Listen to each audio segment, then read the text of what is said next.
അപ്പോൾ ഇന്നത്തെ weekend promo, ചെമ്പനീർ പൂവിൻ്റെ വീക്കെൻഡ് പ്രമോ എന്ന് പറയുന്നത് ഇതാണ്. കോടികൾ ഒഴുക്കാം, മലേഷ്യയിലും സിംഗപ്പൂരിലുള്ള അച്ഛൻ്റെ ബിസിനസ്സുകളുടെ കോടികൾ ഞാൻ ഇവിടേക്ക് ഒഴുക്കും എന്ന് ചന്ദ്രമതി അവരുടെ ഫ്രണ്ട് ബാമ ആൻറ്റിയോട് പറയുന്നുണ്ട്. അതൊക്കെ അങ്ങനെ പ്രതീക്ഷയോട് കൂടി ഭയങ്കര മേക്കപ്പിലൊക്കെ വന്നിരിക്കുകയാണ്. ആ സമയത്ത് തന്നെ ഭയങ്കര ടെൻഷനിലായിട്ട് ശ്രുതി കാണിക്കുന്നുണ്ട്. ശ്രുതിയെ കാണിക്കുന്ന ആ ആളെ വിളിച്ച് ഞാൻ എന്തൊക്കെയോ പറയുന്നുണ്ട്, മറ്റേ ദാസ് എന്ന ആൾ.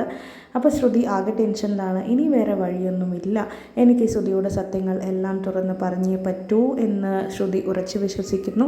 ആ ഒരു തോന്നലിൽ തന്നെ ശ്രുതി വിളിച്ച് പറയുന്നുണ്ട്, ശ്രുതിയെ വിളിച്ച് എനിക്കിങ്ങനെയൊക്കെയാണ് പ്രശ്നങ്ങൾ എന്നൊക്കെ. അത് പറയുന്നത് കാണിക്കുന്നില്ല, മ്യൂസിക്കാണ്. എന്തൊക്കെയാണ് പറയുന്നത് എന്നുള്ളത് നമുക്കറിയില്ല. ശ്രുതിയുടെ റിയാക്ഷനും വലുതായിട്ടൊന്നും കാണിക്കുന്നില്ല. അപ്പോൾ ഇങ്ങനെ പറയുന്നുണ്ട്. അപ്പോൾ ഇനിയുള്ള ഇവരുടെ വിവാഹ ജീവിതം മരീചികയോ എന്നുള്ളൊരു ക്വസ്റ്റ്യനിലാണ് ഇവർ നിർത്തിയിരിക്കുന്നത്. അപ്പോൾ എന്താവും എന്നുള്ളത് ഒരു വീക്കിൻ്റെ ആണല്ലോ പ്രമോ. അപ്പോൾ എന്താവും എന്നുള്ളത് നമുക്ക് കണ്ടു നോക്കാനേ പറ്റുള്ളൂ. അപ്പോൾ വീഡിയോ ഇഷ്ടപ്പെട്ടാൽ ലൈക്ക് ചെയ്യാനും കൂടുതൽ വീഡിയോസിനായി സബ്സ്ക്രൈബ് ചെയ്യാനും മറക്കരുത്. അപ്പോൾ വീണ്ടും കാണാം. Good night.